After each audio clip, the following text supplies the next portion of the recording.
කොහොමද ඉතින් ඔයාලට හැමෝටම සුබ දවසක් වේවා. ටික දවසකින් මට ඕගොල්ලන්ව හම්බ වෙන්න එන්න බැරි වුණානේ. මට ලොකු කරදරයක් වුණානේ. මොකද දන්නවද? මගේ චූටි පුතාගේ අපේ ගෙදර ඉන්න ඕජෝ හැපුවානේ. මාව මුලින් ඉඳන් බලන අය නම් දන්නවා ඕජෝ කියන්නේ කවුද කියලා. ඕජෝ කියන්නේ ඉතින් මගේ ගෙදර සුරතලයට ඇති කරන බල්ලා.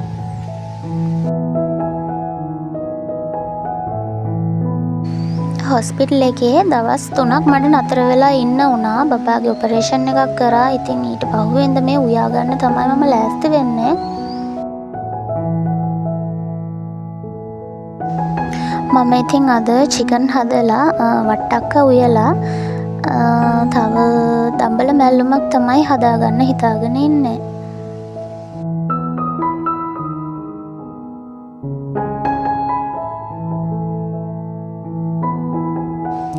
අද මෙනු එක නම් වෙනස් වුණා. මොකද මට දවස් 3ක් හොස්පිටල් එකේ ඉන්න සිද්ධ වුණානේ. ඉතින් අද මීල් ප්ලෑන් එකට අනුව නම් නෙවෙයි මම කෑම හදන්නේ.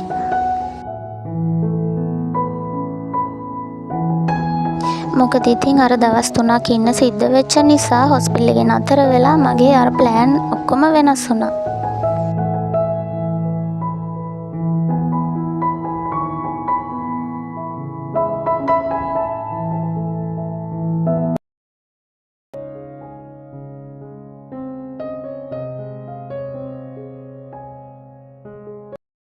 හිලිලා රසිත නයනා හෘදේ සිඹිනා කෝල නීල වදනා සවන පිනනා මේ චණ්ඩ සූර්ය නගරේ. හොස්පිටල් එකේ හිටපු නිසා මට මල්ගස් වලට වතුර දාගන්න එහෙම මම ගෙදර හිටියේ නැහැනේ. ඉතින් මල්ගස් හොඳටම වේලිලා. මොකද මේ වගේ කාලෙට දැන් මේ ජූලි අගෝස්තුනේ මේ කාලෙදී මේ පැත්තට ගොඩාක් තදට පායනවා. ඉතින් අපි වතුර කොච්චර දැම්මත් පැයක් විතර යනකොට ආපහු වේලිලා. කෝල නීල වදනා සවන පිනනා. ඉතින් තනකොළ එහෙමත් හොඳටම වේලිලා වගේ ගිහින් තිබුණා. මම ඒවටත් වතුර දාගත්තා.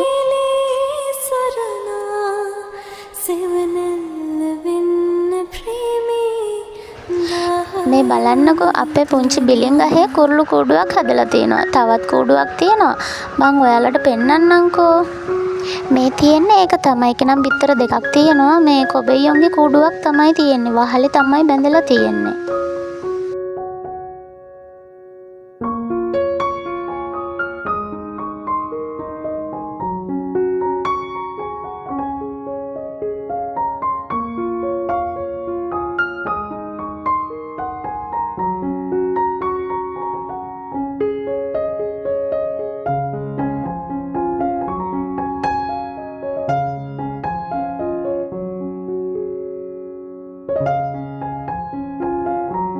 මම ඉතින් මල් ගස් වලට වතුර ටිකක් දාගත්තා. ටිකක් දවල් වෙලා තියෙන්නේ. ඒ වුණාට තවත් මම කල්ලාර හිටියොත් මේවා හොඳටම මැල වෙනවා. ඒක නිසා මම මේ දවල් කියලා බලන්නේ නැතුව ඉතින් වතුර ටිකක් හොඳට වැඩිපුර දාගත්තා.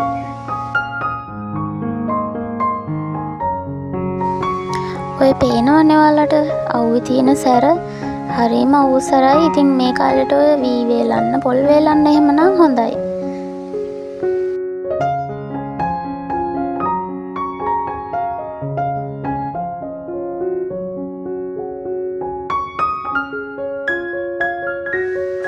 ගෙදර දොඩම් ටිකක් තිබුණා. ඉතින් මම දොඩම් වලින් බීම ටිකක් හදාගත්තා. මේ දවස්වල අවුවත් සැර වැඩිනේ.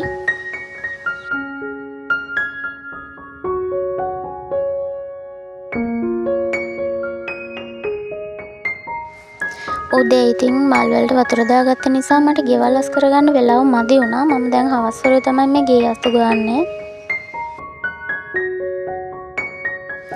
බලන්නකො මෙදුලතු ගානකොට එන දූවිලි ගොඩ ඒ තරමට මෙහෙට පායනවා.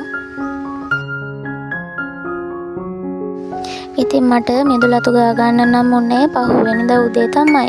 උදේ කිව්වට උදේ පටන් අරගෙන දවල් එක පහුවෙනකම් විතර මට මෙදුලතු ගා ගන්න උනා.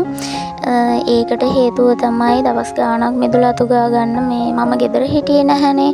ඉතින් කොළ රොඩු ගොඩාක් තියෙනවා. ඉතින් ඒ කොළ රොඩු ගොඩ හිමින් එකතු කර අස් කර තමයි මම අතු ගාගත්තේ. මොකද එකපාරට එක දිගට අතු ගාගෙන යන්න බෑ. ඒ තරම් කොළ ගොඩක් තිබුණේ. බලන්නකෝ ඉතින් මෙයා තමයි බබාගේ හැපුවේ.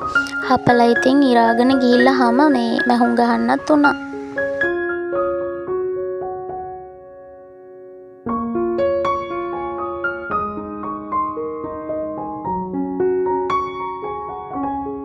චූටි බබාට ඉතින් බල්ලා හැපුවා කියලා නෑ.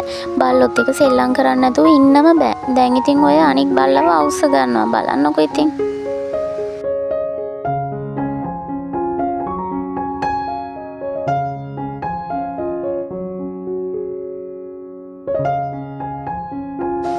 බලන්නකො මිදුලේ තියෙන කොළ ගොඩ. ඔයාලට හිතා ගන්න පුළුවන් නේද? මම ඉතින් සෑහෙන වෙලාවක එක දිගට අතු ගෑවා. අවසානට අදිගේ කරගටත් එක්ක ආවා. අද vlog එක මම මෙතනින් නතර කරනවා. මට දිගට වීඩියෝ එක කරගන්න නම් බැරි වුණා. ඒකට මට සමාව වෙන්න. තවත් දවසක ඔයගලන්ට වැදගත් වීඩියෝ එකක් අරගෙන එනකම් සතුටින් පරිස්සමින් ඉන්න. ගිහින් එන්නම් එහෙනම්. බුදු සරණයි ඔයාලට. අද මම එක්ක එකතු වෙලා හිටියට ගොඩාක් ස්තුතියි.